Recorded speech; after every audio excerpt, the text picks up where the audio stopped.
भोगलों की आवाज सच्ची, भोगलों की आवाज बुद्धा सियाई नीरज, बुद्धा सियाई आप देख रहे हैं भोगलों की आवाज बुद्धा सियाई नीरज।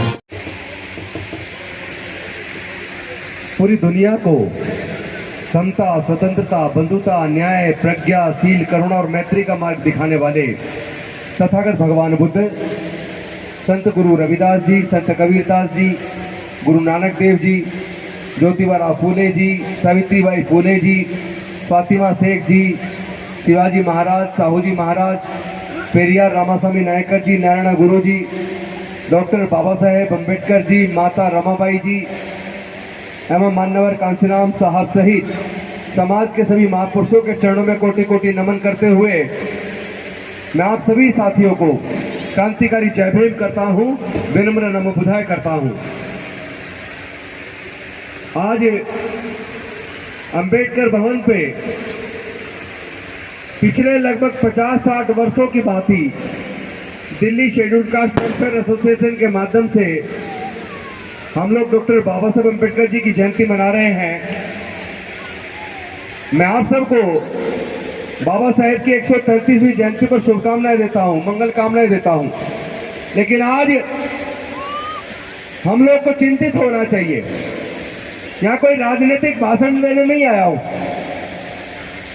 और केवल भाषण नहीं देना बल्कि आपसे बात करने आया हूं कि आज जो समाज की स्थिति कितने खतरनाक मोड़ पर चली गई है।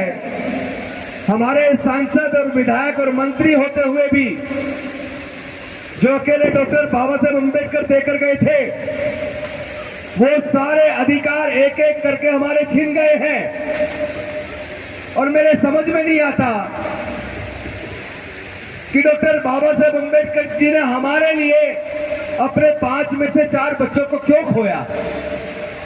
उन्होंने हमारे लिए अपनी जवान पत्नी को गंवा दिया, अपना पूरा जीवन जलाकर, हमारी हजारों साल की गुलामी तोड़कर तमाम देश की महिलाएं, दलित, पिछड़े, आदिवासी, वंचित समाज के लोगों के न केवल पढ़ने लिखने के रास्ते खोले, न केवल व्यापार के रास्ते खोले, न केवल संपत्ति के रास्ते खोले, न केवल MP MLA बनने के रास्ते खोले, न केवल जज, engineer, doctor, collector, scientist, professor बनने के रास्ते खोले, बल्कि हमारे जीवन में प्रकाश लाकर प्रगति का मार्ग प्रशस्त किया।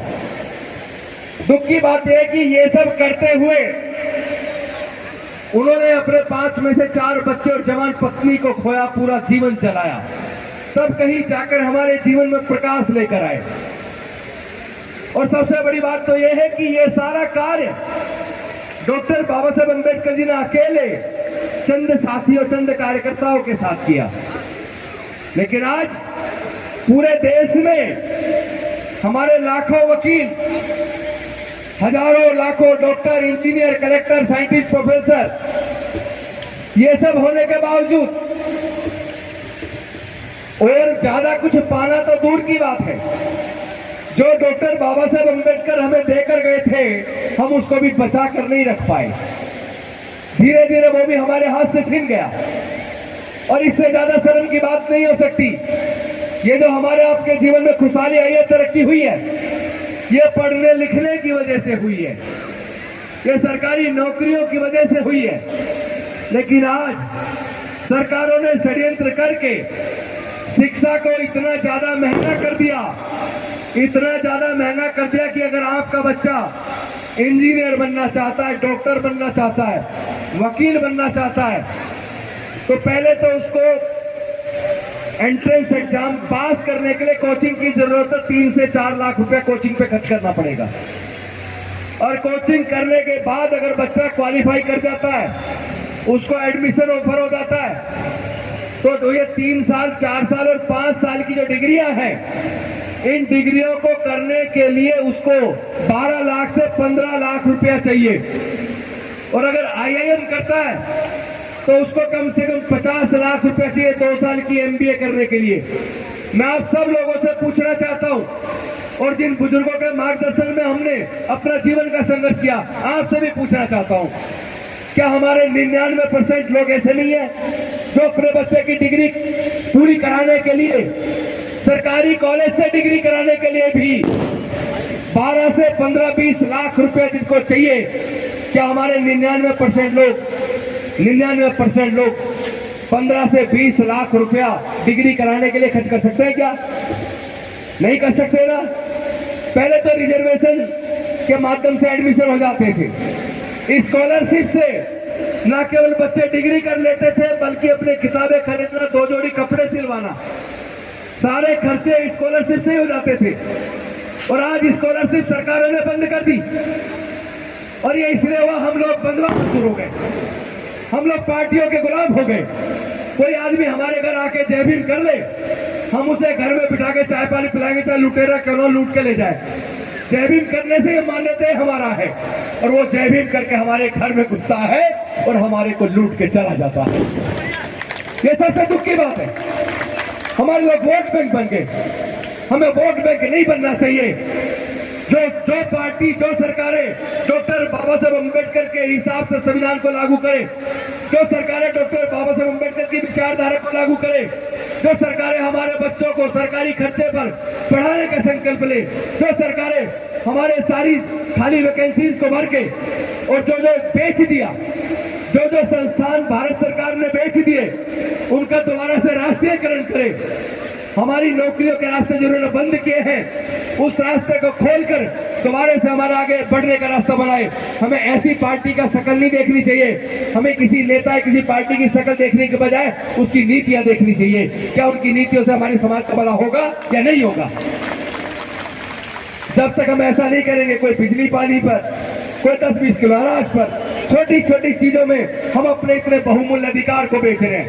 अभी तो आपको यह भी एहसास नहीं है कि ये जो वोट का अधिकार है इतनी आसानी से नहीं मिला। ये जब भारत आजाद होने वाला था उस वक्त की बात है, संविधान सभा के अंदर इस बात पर चर्चा शुरू हुई, अंग्रेज जाने वाले हैं, हमें अपनी सरकार चुननी है, वोट का अधिकार किसको मिलना चाहिए?